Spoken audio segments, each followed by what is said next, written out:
रील्सच्या नादात त्याने ओढावून घेतली आफत। सध्या सगळीकडे रील्स बनवून कमी कालावधीत प्रसिद्धी मिळविण्याचा नाद अनेकांना जडला आहे। या नादात ते काय करत आहेत याचेही त्यांना भान नसते। त्यांच्या डोक्यात एकच विचार सुरू असतो, तो म्हणजे जास्तीत जास्त लाईक मिळविण्यासाठी रील्स कशी उत्तम बनविता येईल। अशाच रील्सच्या नादात एका व्यक्तीने स्वतःचा जीव धोक्यात टाकला आहे। पूर्ण देशात नागपंचमीचा सण मोठ्या उत्साहात साजरा करण्यात आला। याच सणाच्या दिवशी उत्तर प्रदेशातील औरैया जिल्ह्यात धक्कादायक घटना घडली आहे। नागपंचमीच्या दिवशी एक 23 वर्षीय तरुण गळ्यात नाग घालून व्हिडिओ बनवत होता। मात्र याच दरम्यान त्याला नाग चावला, त्यामुळे त्याची तब्येत बिघडली। त्याला तातडीने उपचारासाठी रुग्णालयात दाखल करण्यात आले। समोर आलेल्या माहितीनुसार ही घटना औरैया जिल्ह्यातील सदर कोतवाली परिसरातील दयालपूर भिकमपूर भागातील आहे। नागपंचमीच्या दिवशी एक सर्पमित्र साप घेऊन गावात फिरत होता।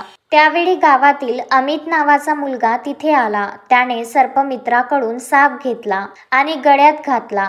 त्यावेळी त्याचा मित्र सोशल मीडियासाठी व्हिडिओ बनवित होता। मात्र यानंतर जे घडले त्यामुळे अमितच्या जीवाला धोका निर्माण झाला।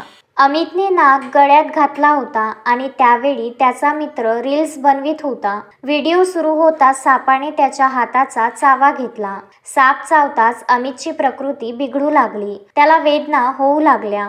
साप चावल्याची माहिती समजताच कुटुंबातील सदस्यांनी त्याला ताबडतोब जिल्हा रुग्णालयात नेले। तेथे त्याच्यावर उपचार सुरू आहेत। त्याला सलाईन लावण्यात आली आहे। त्याला वेळेवर उपचार मिळाल्याने त्याचा जीव वाचला आहे। अमितवर उपचार करणाऱ्या डॉक्टरांनी सांगितले की त्याची प्रकृती आता स्थिर असली तरी परिस्थिती चिंताजनक आहे। सोशल मीडियावरील रील बनविण्याच्या नादात या तरुणाने आपला जीव धोक्यात टाकला आहे। यासारख्या अनेक घटना याआधीही समोर आलेल्या आहेत। अशाच रील्सच्या नादात अनेकांचा जीव धोक्यात आला आहे। साप चावलेल्या तरुणाला वेळेवर उपचार मिळाले नसते तर ही रील त्याच्या आयुष्यातील शेवटची रील ठरली असती। त्यामुळे तुम्हीही रील किंवा व्हिडिओ बनविण्याच्या नादात जीव धोक्यात टाकू नका। Bureau report, Uttar Pradesh.